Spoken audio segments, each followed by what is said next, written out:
What's up, everybody? Welcome into the Next Pats podcast. I'm Phil Perry. Fantastic episode for you today because once again, we are back at it with the rankings. And today, not only are we ranking protection units across the NFL, but we're also going to combine all of our rankings and we're going to put together a score for each of the 32 teams across the NFL to quantify which teams have given their quarterbacks the best ecosystem, the best situation for them to succeed. All the way from 1 to 32. First, we'll do the offensive line, then we'll do the overall. But this, of course, is a continuation of our 3 Ps series. We're borrowing from our buddies, Daniel Jeremiah, Bucky Brooks, both friends of the podcast, do a great job on the Move the Sticks podcast and all things really for NFL media. But when they talk about young quarterbacks and what it takes for young quarterbacks to succeed for years, they've talked about the 3 Ps. Playmakers, play callers, and protection.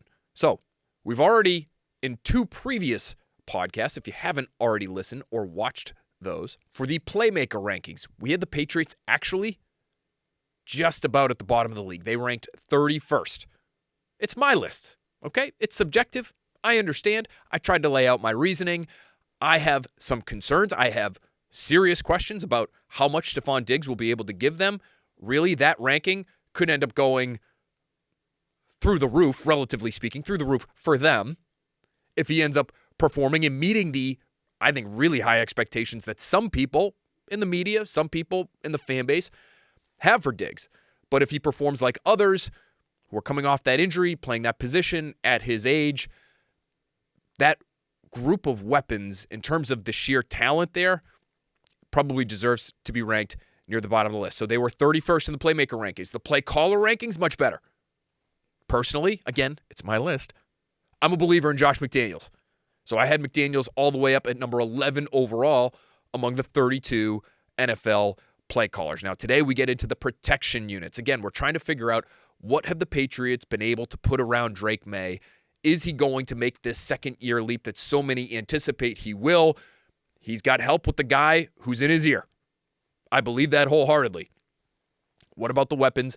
What about the offensive line? Let's get to the offensive line right now. And once again, we've done tiers here. And we have 1, 2, 3, 4, 5, 6 tiers of offensive line rankings.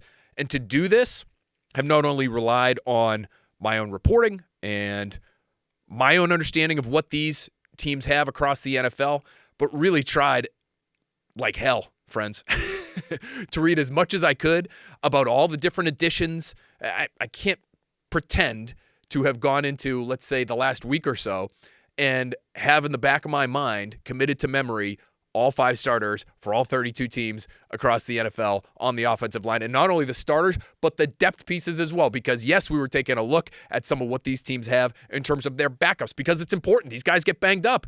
This should be part of the process, right? So a lot has gone into this podcast, and I understand it's not going to be the sexiest list we ever do, but I do think it's important, and it was important for me to try to get as close as I could to a representative list that was reflective of what these teams have now. So we'll go through the top of the list, and we'll try to fly through it. I know you guys care about where the Patriots are on this list, and we'll get to that. But first, we have to go through our absolute units. That is tier number 1. Absolute units, number 1 overall. No surprise here, the Philadelphia Eagles, followed by an excellent Broncos offensive line at number 2 overall, then Tampa Bay at 3, the Vikings at 4. If you've noticed, they've been at or near the top of this list, basically, in each of these 3P podcasts that we've done. We'll get to the overall ranking later, but the Vikings, top 5 once again. The Lions, once again, near the top of the list. They are at 5 overall. And then I've got the Buffalo Bills. Josh Allen has a pretty good unit in front of him there. They are at 6 overall. That leads us to our next tier, which is physical specimens. There's some real talent in this next list, or this next tier, of our offensive line, our protection units list. I'm going with the Ravens at 7. Now, this falls under the umbrella of protection. Again, that's our 3rd P. But I do think it's important to include how well these lines run block as well. So you're going to hear my list, and there might be some offensive line aficionados out there that say, That's not an excellent pass protection. You're talking 3 Ps, Perry. It's not an excellent pass protection unit. I'm factoring run game as an element of protection for these quarterbacks. And that might sound convoluted, but believe you me, you talk to anybody in the NFL, coaching staff, personnel staff, et cetera, et cetera, et cetera, players themselves. No better way to protect your quarterback than to have a great running game. And so how these lines block in the run as well is factoring in to these rankings, to these scores. So no surprise, the Ravens firmly in the top 10 there. They're followed by the Chargers, Rams, and Colts. That rounds out the top 10. I think the Colts are worth mentioning here. Bernard Ryman, one of the best left tackles in football last year. Sub 33-inch arms. Really good athlete, graded excellently according to Pro Football Focus. And yes, I believe in the Pro Football Focus rankings. They do a tremendous job.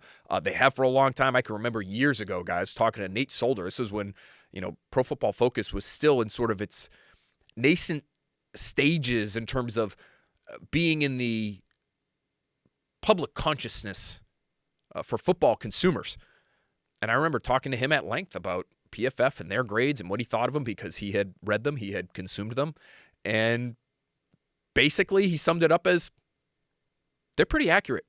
They do a pretty good job, acknowledging that they're not going to understand potentially every assignment for every snap, how every protection scheme is going to work across all 32, but they tap into the insights of former players, former coaches, current coaches, and they've done a pretty good job there. So I do factor that in, and all that is to say when it comes to Bernard Ryman, you can have success at the NFL level at left tackle with shorter arms.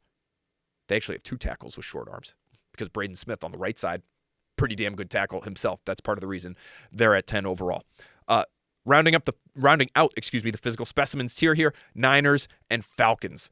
Falcons, a sneaky good offensive line, and I think you'll see a sneaky good, in some ways, because you look at the weapons, you look at the line, sneaky good quarterback situation there. Our next tier, this is our sleeping well at night tier.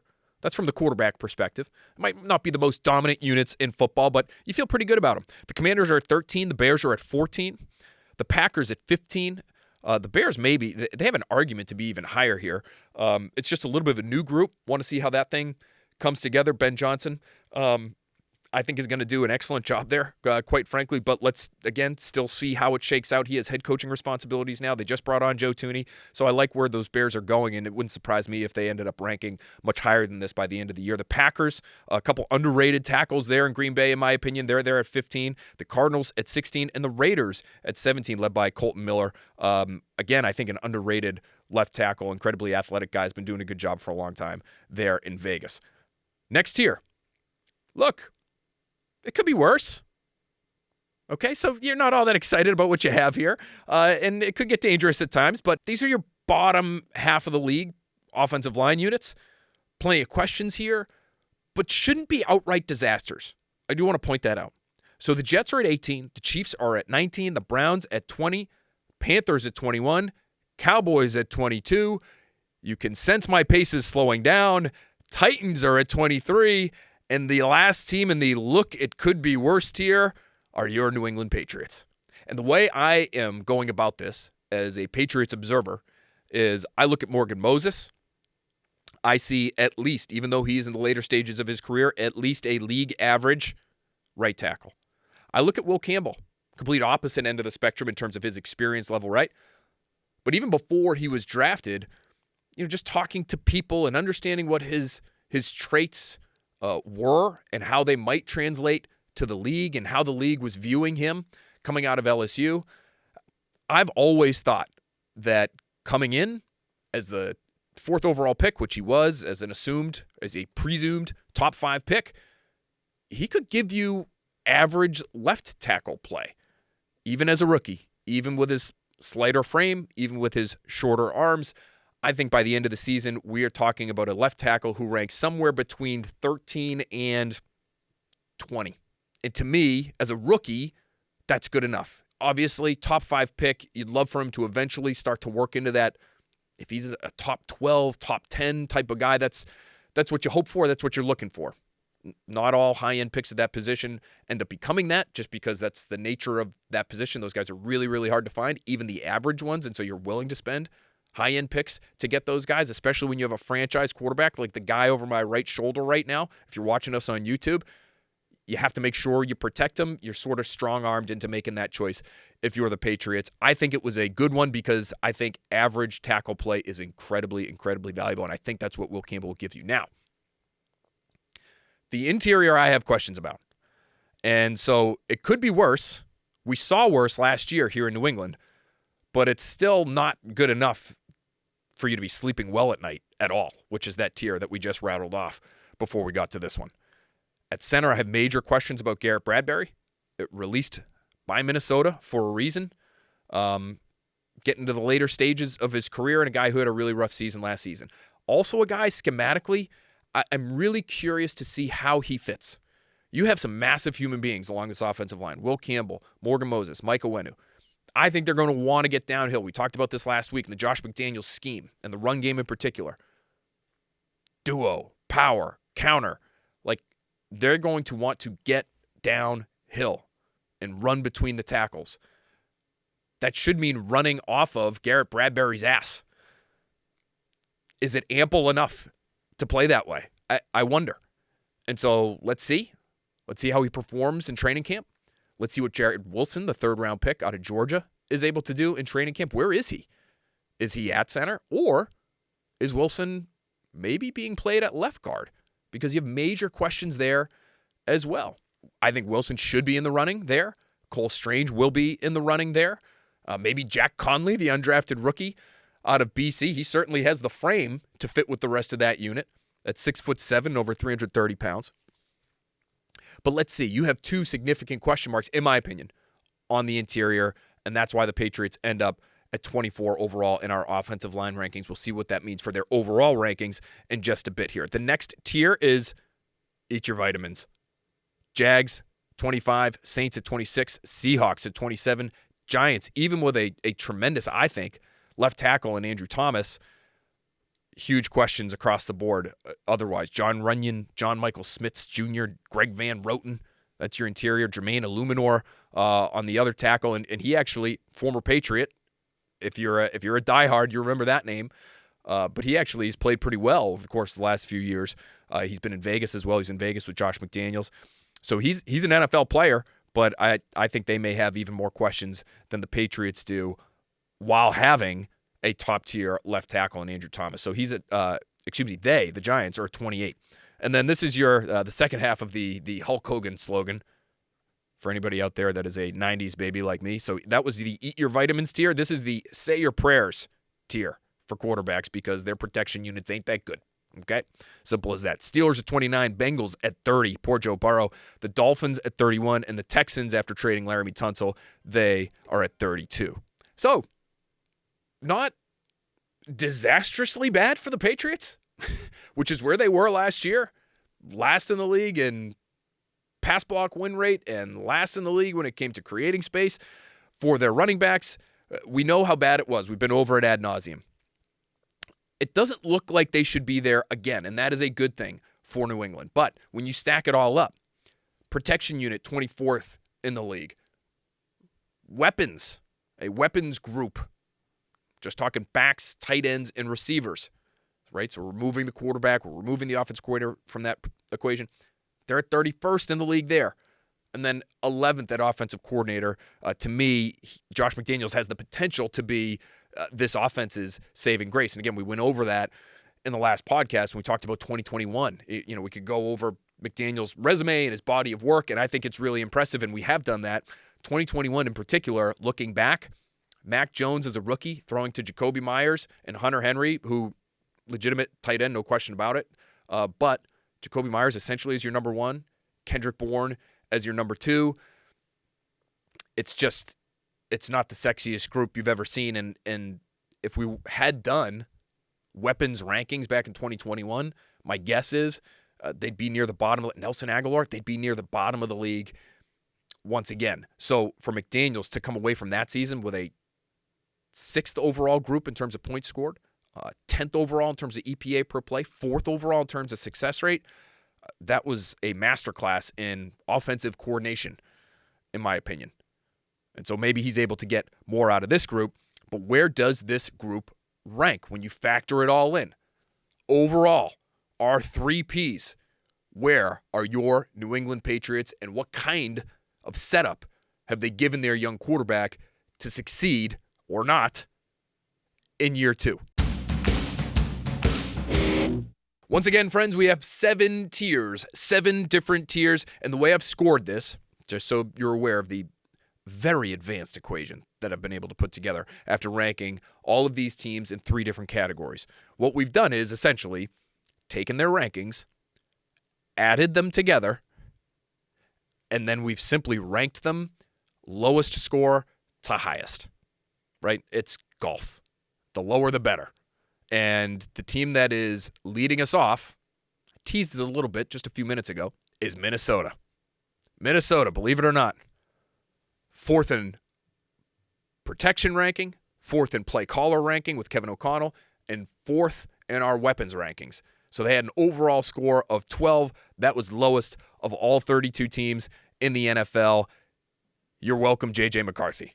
I mean, nobody's done a better job of setting up a young quarterback to succeed than the Minnesota Vikings, in my opinion. I wasn't sure. I certainly didn't reverse engineer these guys, so I wasn't sure how these teams would stack up. But I got to say, as I was putting together the overall rankings after scoring them, I feel pretty good about it. There's not too many outliers, in my opinion, again, based on this really rudimentary ranking process. But it fits for the guy who's doing them. And again, these are my lists. So in terms of our overall, our first tier, this is the you've won the lottery tier. Minnesota is 1. The Rams are 2, with the guy that I think is the best play caller in football, in Sean McVay. The Ravens and the Niners are tied at 3rd overall. They each came in with a score of 24. Todd Monken checking in as a top 10 play caller for me. He actually ranked at 10 overall. That really helped the Ravens score. That obviously is deep enough and talented enough in terms of its weaponry, and always rock solid up front in the trenches under John Harbaugh. So they came in at 3rd. The Niners helped significantly by a top 3 ranking from their play caller and Kyle Shanahan. They tied for 3rd, overall score of 24. That is your top tier. That is your you've won the lottery if you play quarterback for those teams type of tier. And Brock Purdy, quite literally, winning the lottery because of the amount of money coming his way, because he's in an incredible situation. No offense to Brock Purdy. He just ain't one of the best quarterbacks in football, but he has performed like one because of the spot that he's in. Tier number 2. These are your cushy setups. Cushy setup for the Bears and Caleb Williams. Nice job by Chicago. Their overall score was a 29. They come in at 5 overall for me. Then it's the Broncos. Again, young quarterback. Gave him a great play caller in Sean Payton. Gave him a great offensive line. Not a great group of weapons. They did not rank highly when it came to the weapons conversation. They came in at 22. Cortland Sutton, pretty good. I mean, they have a couple of options there that you would like to have. I'd like Marvin Mims. I think he's a nice player. They just added Evan Ingram. Okay, they have a couple of backs that you could use. R.J. Harvey, J.K. Dobbins, the initial boys there in the backfield. But they've done a really nice job for their young quarterback, who is not a perfect prospect by any stretch, but they're trying to get the most out of this guy and get the most out of him now. And so, in my opinion, nice job by them to surround Bo Nix, though he's older than most quarterbacks with his level of NFL experience. Nice job by them to surround their young quarterback with what he needs to succeed. Then the Eagles come in at 31 overall. Then it's the Commanders. There's another quarterback from the class of 2024 whose overall unit in terms of play caller, protection, playmakers is one of the best in the league. And I actually might be most surprised by this one, but they came in as basically above average in just about everything. Not really elite in any category at all. Offensive line, weapons, play caller, but the weapons are good. The play caller, better than I thought in Cliff Kingsbury, and the offensive line, just fine. And when you add it all up, because they don't have any really glaring weaknesses there, that's a top 10 ecosystem for a young quarterback. And, you drop a really talented quarterback into a group that has really no glaring weaknesses. you're going to get great performance. Obviously, they just added a left tackle in Laramie Tunsil that really helped their offensive line ranking. That helps their score here. But golly, they've done a heck of a job surrounding their young quarterback. And I think it is telling. I think it's telling that how many teams with young quarterbacks, specifically quarterbacks from the class of 2024, have we already mentioned. The Vikings are at 1 overall. Caleb Williams' Bears are at 5 overall. Bo Nix's Broncos are at 6 overall. And Jaden Daniels' Commanders are at 8 overall. Let's see where the Patriots check in. The Bucs are at 9 overall with a score of 37. That's the last team in our cushy setups tier. Our next tier is the must be nice tier. The Chiefs and the Bills, funny enough, 2 top contenders in the AFC year after year after year because of their quarterbacks, tied for 10th. So, listen, there's nothing saying that even once you have an amazing quarterback and he's established himself, and once you've started to pay him, you can't still put a good situation around that guy. Both of these teams tied for 10th. Really interesting to me because I think you'd look at both of their groups of weapons and say, nothing special there. And that's how they ranked on my list. And yet, a rock-solid play caller for one team, a great play caller, in my opinion, because of the resume and because of the body of work, and Andy Reid for another team. Really good offensive lines in parts. No question the Chiefs have their issues that they're going to have to figure out. But they ended up, again, because Andy Reid checked in at 2 overall in the play call rank, they ended up at 10 overall here. The Lions are at 12, tied with the Packers, and the Colts actually are in the must-be-nice category if they only had a quarterback. If they only had a quarterback, I think the guy actually be able to perform pretty well. If they had a quarterback who could throw accurately, maybe I should be more specific when it comes to what they need there. But the Colts are 14th, and they're the last team in our must-be-nice category. Our next tier is, you tried your hardest, ... These aren't great. Now you're starting to get into the teams that are pretty good in maybe a couple of different categories and then do have one glaring weakness, like the Dolphins, who are at 15 overall. They were near the bottom of the list in terms of our offensive line rankings, but they still got great weapons. And they have, in my opinion, a very creative and impactful offensive coordinator in Mike McDaniel. So they're at 15, followed by the Falcons. Bengals, again, just the offensive line there tanked their score. And the Cardinals, who are right there in the middle of the pack. And I think that's a good spot for them based on, again, what I saw from them last year and what I saw from them creatively. And I think their offensive line is halfway decent, and they have, I think, good young playmakers who have the potential to get better. I'm thinking of you, Marvin Harrison Jr. Okay, next tier. This is the, let's be honest, there's a lot on your shoulders, kid tier. That has to be what these teams are saying to their quarterbacks because they just haven't done enough for these teams, in my opinion, to excel. The Raiders are at 19. The Chargers with Justin Herbert has to kill you if you're a Chargers fan. You're still dying for Justin Herbert to just have a fantastic situation, and he just doesn't. The offensive line, really good. After that, I don't know. I love Ladd McConkey, but they have very little else in the way of weapons there in LA for him. Same deal for the Jags. I love the weapons there. We're still not quite sure on the head coach slash coordinator thing. First go through doing this for Liam Cohen. And the offensive line isn't great. So the Jags are at 20. The Browns actually are 22. The Jags and Chargers tied, at 20 with an overall score of 56. The Browns, overall score of 59. They're at 22. And the Cowboys just below them. You would think they're in a little bit better spot. I like the weapons there. Again, Brian Schottenheimer, head coach, play caller situation. Like, how is that going to look? How is that going to work? The next tier. This is your playing with fire tier. And tied at 24th overall with the New York Giants with an overall score of 66 are your New England Patriots. Certainly better than a year ago. That's the good news. They have improved upon wherever they were a year ago, which would probably be 30, 31, 32. When you're just talking about pure situation for your quarterback and you're talking about the 3 Ps. Now, in large part because of what they have at offensive coordinator, they are buoyed to a degree where they're not in the basement, but they're still, in my opinion, playing with fire because you have an incredibly, in my opinion, talented quarterback. I think he's smart. I think he's tough. I know he's physically gifted, and you just don't know what you have around him. And it's primarily the weapons that are the concern to me. But when 2/5 of your starting offensive line are also significant question marks, and you have improvements at tackle, but they might be average. Let's see on Will Campbell. I don't want to put a ceiling on him as a rookie. I certainly like the cut of his jib. I like his attitude. I like his athleticism and his strength, but let's just see. It's hard. It's a hard position, and it's hard for rookies to excel right away as a starting left tackle.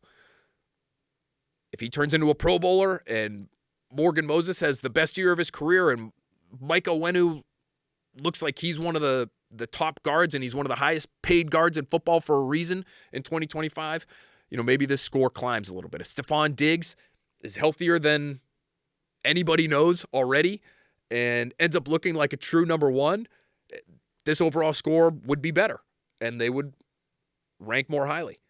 But right now, I think 24th overall is a pretty fair assessment of the situation in which the Patriots have put their young quarterback.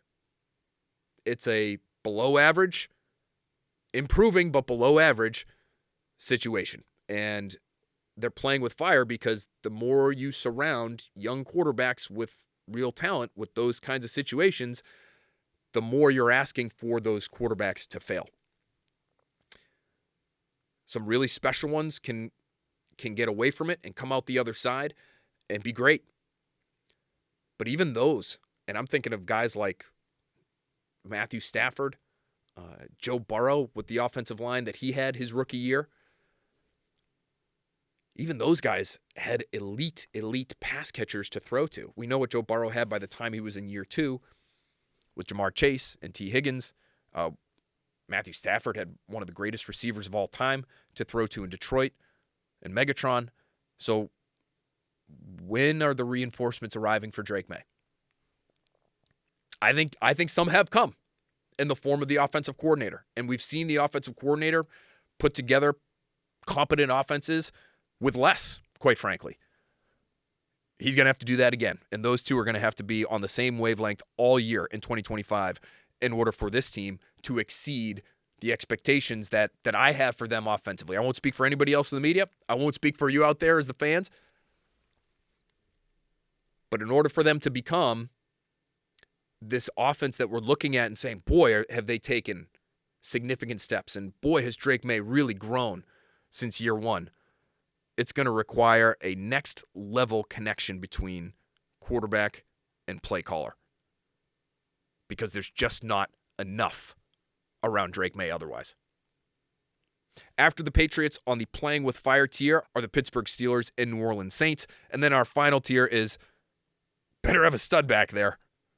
28 overall, it's the Jets. 29, it's the Panthers. 30, Texans, tied with the Seahawks. And then poor Cam Ward, 32 overall. Last on the list of quarterback ecosystems are the Tennessee Titans. So there you have it. We gave you your protection unit rankings, which includes run blocking and the work those teams can do in that phase. We've given you our overall rankings, and the Patriots could be worse. It could be worse. They're still playing with fire, in my opinion, but they have gotten better, and we'll see. Maybe there's development over the course of camp that would change my opinion on where they should sit. There should be development over the course of the season. You have to hope for that if you're a Patriots fan. That would change my opinion or our opinion as a next Pats community on where they should sit. But right now, as I record here, it's late June. This podcast is probably going to be coming out in early July. I'm going to be off for the next couple of weeks. So we're just trying to give you another rankings pod for you to sink your teeth into while we have this dead period across the NFL. Then I'll be off for another week. We'll have 1 week, no next Pats pod. Then we'll be right back at it later in the month of July. Hopefully everybody has a happy, safe, fun-filled summer. Hopefully you enjoyed our series on the 3 Ps. Great exercise for me to go through just to be able to assess what the rest of the league has, quite frankly, and where the Patriots stack up. We get so lost in the weeds sometimes on this specific team and the players on the roster and the depth charts and the 53-man roster projections, et cetera, et cetera, et cetera. It was nice to in some ways, while I had my nose in the laptop and my phone glued to my ear, in some ways it is like coming up for air and just seeing what the rest of the world looks like to go through something like this. So hopefully you felt the same way. Hopefully you enjoyed it. And again, hopefully you have a fantastic month of July. Hopefully you have a fantastic 4th of July. Spend some time with family, friends, eat your faces off. And we'll be talking to you very soon here on Next Pats, a little bit later in the month of July. We'll see you then.